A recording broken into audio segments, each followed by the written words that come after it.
today's video, I'll be trying out a new foundation by Maybelline, and it's the Superstay Full Coverage Powder Foundation.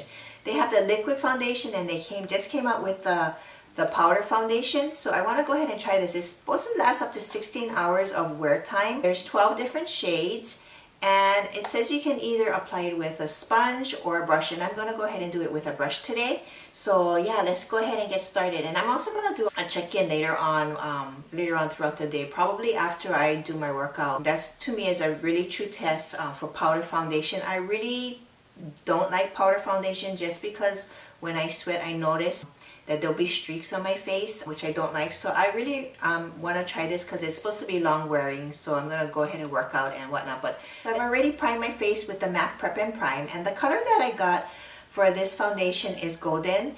Normally I usually go to a natural beige, but the natural beige looked really light, so I went with the next one. So yeah, let's go ahead and open this up. Let's see.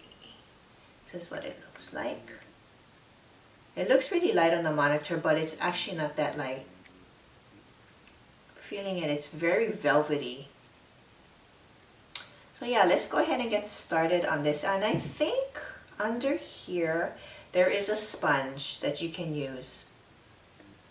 But like I said, I'm going to use my brush. So there's also a mirror in here, which makes it very convenient.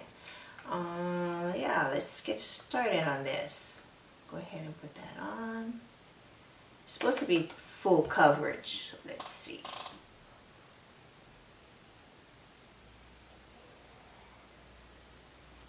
It goes on very smooth. When I'm putting it on, I'm not sure if you can see it on camera, but the powder is like really flying through the air. I don't know if I like that part just because I wear contacts, and any little particle, contact wearers know, any little particle under your contacts hurts. But it goes on really nice and smooth. I'm not sure if this color is really good for me. I could have probably even gone darker, but let me do the whole face.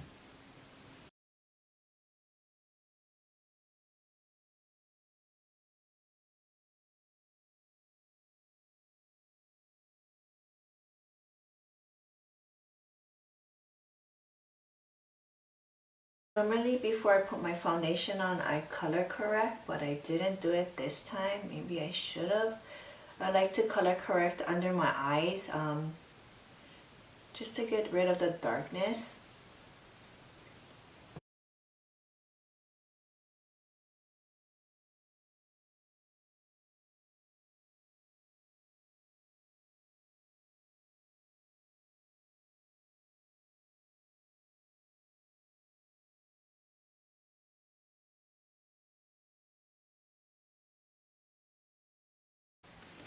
To look a little bit closer.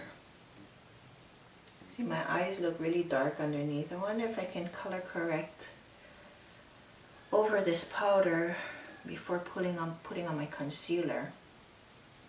But yeah, I think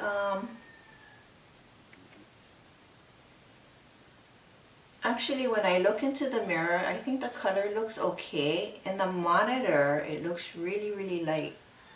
This could be my lighting.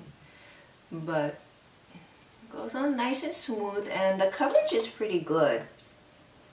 I wouldn't say it's as full coverage as my Estee Lauder.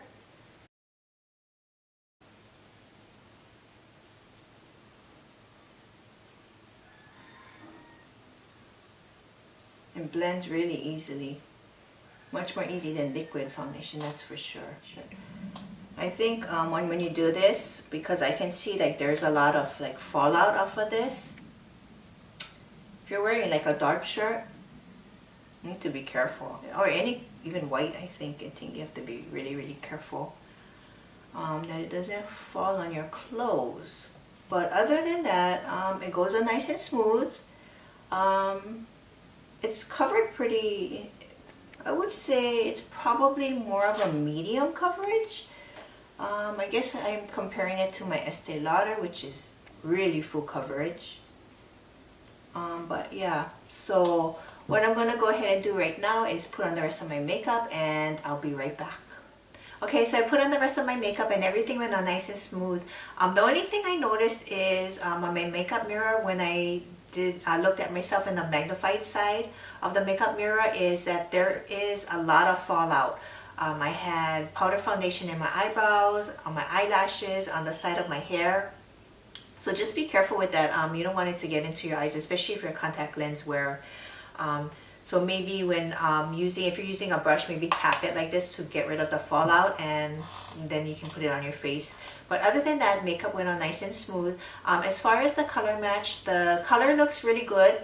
I won't know 100% until it gets a little bit lighter outside. That's how I usually check my color matches to see if the foundation actually matches my skin. It's only 5:30 in the morning, so it is super dark outside.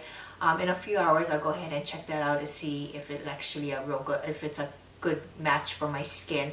I'm going to the gym in probably like 2 or 3 hours from now, and I'm gonna do a check-in right after I leave the gym so we can see if this foundation held up, because that's the way I usually test powder foundations, is when I sweat. When I go to the gym, usually when I sweat, you can see streaks come down my face, and I know that foundation is not going to work for me. The powder foundation is not going to work for me. So I'm going to check in a few hours after I work out. So I'll see you guys in a little bit. So I just got out of the gym, and looking at this foundation, it held up really, really well. There's no streaking, no separation, and my face is pretty matte. Usually when I leave the gym, I need to touch it up immediately because I've been sweating a lot, but my face is pretty matte. It's a little bit, you can see a little bit of shine, but it's actually not too bad. The only thing I don't like about this foundation was when I was putting it on with my brush, I noticed that there was a lot of particles flying in the air. So my suggestion is, if you're using a brush, to tap it before, tap off the excess before putting on your face. I'm not sure how it would do with a sponge, because it says you can use a sponge too if there's going to be particles flying around. And then looking in the mirror, on the magnified side of the mirror, there was all the excess on my eyebrows, on my eyelash, and then on the sides of my hair. But I think you can eliminate that by tapping off your brush before putting it on your face. But yeah, I really like this foundation. This is actually one of the best powder foundations I think I've ever tried. Usually powder foundations, once I start sweating, you can see streaks coming down my face. But yeah, this is a good foundation. So you can get this foundation at any of your local drugstores. I've seen it also at Ulta. I got mine at Walgreens, and it's $11.99. So thanks for watching. Please don't forget to like, comment, share, and subscribe. Till next time, bye!